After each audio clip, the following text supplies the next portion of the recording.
So this is a story of what happened the last time my avoidant ex got back in touch.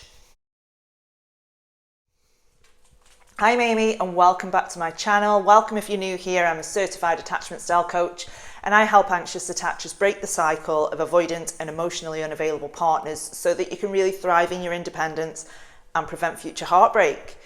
And in this video, I'm going to tell you about the final time my avoidant ex got back in touch. And this was after the final breakup. I had decided to just move on from this relationship. And at this point, I was a lot more aware of attachment styles. I was a lot more secure.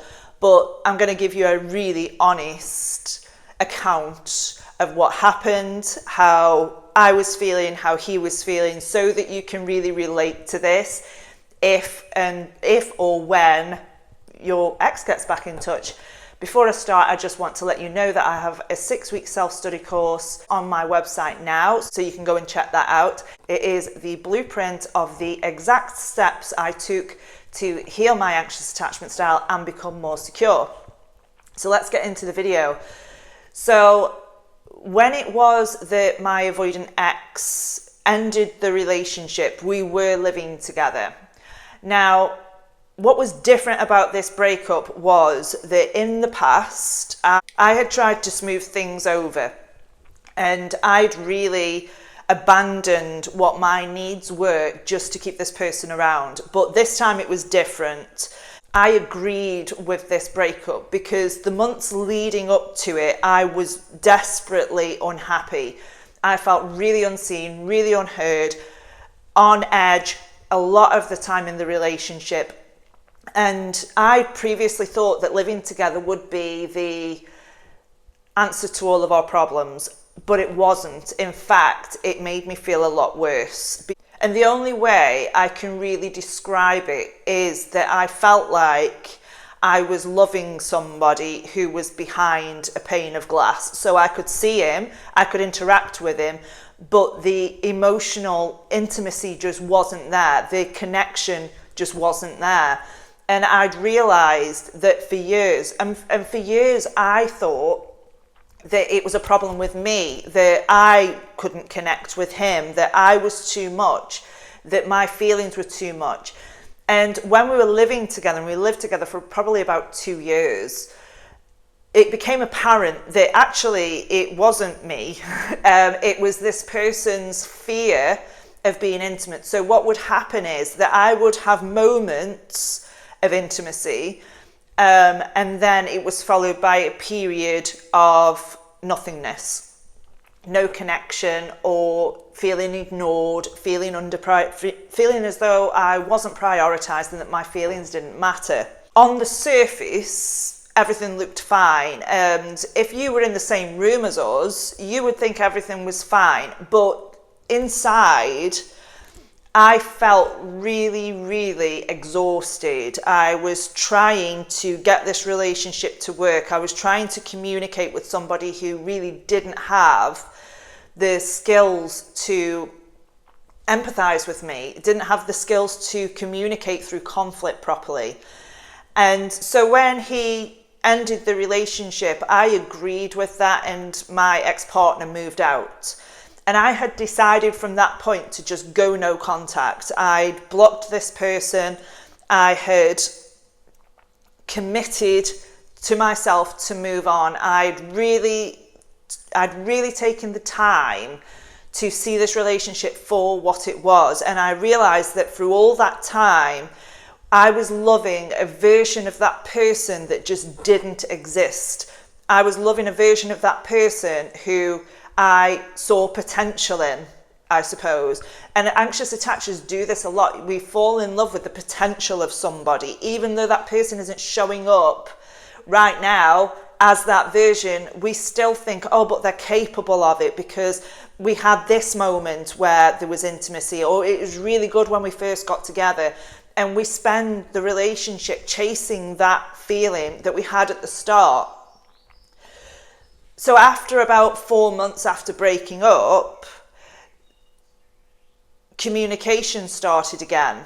And at this point, I was pretty solid in being okay on my own, and I was working on myself. I'd grieved a lot of the relationship by this time, but I got what I would describe as quite a half-baked apology, where it wasn't actually taking responsibility for anything in particular. It was a very blanket apology of something along the line, I forget exactly what the words were, something along the lines of, I'm sorry for how I acted in the relationship. So it was a really half-baked apology. It wasn't really taking accountability for anything. It wasn't really a offer to repair anything. And when I received that, there was a part of me that come online again, that anxious part of me came online again and thought maybe things could change, maybe things will work this time. But the only difference is I didn't follow through with that this time. Before I had, and this was a very familiar pattern where we would break up, weeks down the line, he would get back in touch again, we would get back together, and we would repeat the cycle over and over again. But this time, I was seeing things for how they were. I knew a lot more about my own attachment style, and I knew a lot more about his as well. And I was kind of expecting this to happen because avoidance, because they attach in a dysfunctional way, they also can't really detach in a healthy way either. And they do have a really hard time dealing with breakups. And as these conversations progressed, it became apparent to me that my ex-partner had not processed the ending of the relationship. He even admitted that when he left, he still thought we would get back together, which was confusing to me because I had been very vocal about if you ever moved out, that would be final. Still thought on some level that we would get back together. And this was the defense mechanism to not deal with the grief and the loss of the relationship by thinking, well, you know, one day we'll just end up back together. He didn't have to deal with anything like that. He didn't have to process it. He didn't have to hold himself accountable for anything because we would just get back together and the cycle would continue. And I realized that the processing of the relationship ending had not happened for him. And because he hadn't processed it, he couldn't really think about what he was holding, what he was even sorry for. So the apology felt kind of like lip service. It was a testing the water to see how open I was. But I'd already decided that the relationship wasn't for me anyway. Did I care about this person? Yes. Did I still love this person? Yes. But the difference this time was that I was completely putting myself first. There wasn't any way that I could go back into that dynamic again. The dynamic was just not attractive to me at all. His behavior was no longer attractive to me. Before, when this had happened, that would have triggered this chasing response in me where I felt like I need to make this work. I need to show that I matter. I need to show him that I'm good enough to be in a relationship with him. But this time all of that had gone. I knew that I was good enough. I knew that I was worthy. And I knew what I deserved in a relationship. And that was the protection mechanism that I had, where I was very careful to not get sucked into it. I wasn't going to get back together with this person. And as the conversations progressed, he did tell me, oh, I really want to heal myself. I do realize that this is all shame-based. I'm really interested in working on myself so that we can both be healthy, because if we're both healthy, we can live together again. And before, guys, I would have been like a moth to a flame at that. That would have been like a magnet to me. But this time I was thinking about, okay, well, this time I was looking at what the evidence was telling me. What was he actually doing? And in reality, he was acting in the same way as he had before. There hadn't been any healing. Yes, he might have been aware of where all the patterns had come from, but there wasn't any sort of effort to do the deep inner work, to deal with the shame and deal with his avoidance of intimacy, of vulnerability, of accountability.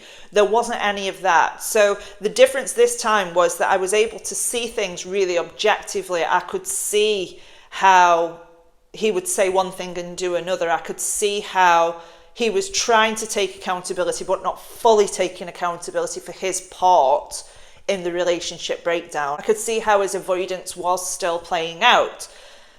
So if I'd have gone back into that, I would have been dealing with exactly the same scenario as I was dealing with before. Though he wasn't in therapy, he was still numbing, he was still drinking, gaming, doing whatever to avoid this deep shame that he had. So if it is that you receive communication from your avoidant ex and you are tempted to jump 2 feet into this like I've done before, I just want to let you guys know that without any actual healing work, it's one thing to have awareness, it's another thing to actually do the deep introspection and changes that are required to actually function in a secure, healthy relationship. And that communication has now stopped, and I've managed to protect myself. I've managed to let that go now. That doubt that was in my mind that maybe this could work went with that interaction. That hope that I had that maybe he would change went with that interaction. And it was really, really freeing. It wasn't like, of course I felt sad because, I wanted to help this person, I wanted to care for this person, and I wanted reciprocity, but that was never going to happen with him unless he was deeply committed to knowing what his patterns were and actively trying to change them through pet therapy and through other practices. The relationship just was never going to work. So I suppose the lesson that I learned from this, you guys, is to take the rose-colored glasses off and look at what the actions actually are, not what you hope they're going to be. How are they showing up right now? Are they showing up as somebody who is genuinely sorry, somebody who can tell you exactly why they're sorry? Are they trying to repair with you? Are they suggesting things that, you could do to get things back on track? Because if they're not, it's for comfort. And I suppose looking back, I can see how he wanted to test the waters to see if I was still emotionally available to him. He wanted to know that because I was comfortable to him, it gave him comfort, it gave him stability. But that wasn't reciprocated. He could not give me the stability and the security that is needed in a healthy relationship. And if you decide to move on, regardless of whether this person gets back in touch or not, you might start feeling guilty about it because, with anxious attachers, we are wired to meet other people's needs. And when we've got somebody saying that they're sorry for what they've done, that's going to tug at us like no one's business. But what we've got to do is remember to stay committed to ourselves, advocate for our needs, and sit and know that we are worthy of a healthy relationship. And if this person isn't offering us a healthy relationship, you've got nothing to feel guilty about. It's okay to care about this person. It's okay to even love this person still. But that isn't an invitation for you to fix this person, to try and change this person, to chase this person. It's not an invitation to do that. So protect yourselves, you guys. Vet for change. I'm not saying that avoidance cannot change, but you will know if they are. You will know from their actions. And if you've received a half-baked apology, that just isn't enough. It doesn't erase everything that's happened. You deserve love that is kind, that is reciprocated, is genuine. You want somebody who can hold themselves accountable for their own actions without excuses, without deflection, without saying, well, you did this and that's why I did this. We don't want that. In a healthy relationship, that just doesn't happen.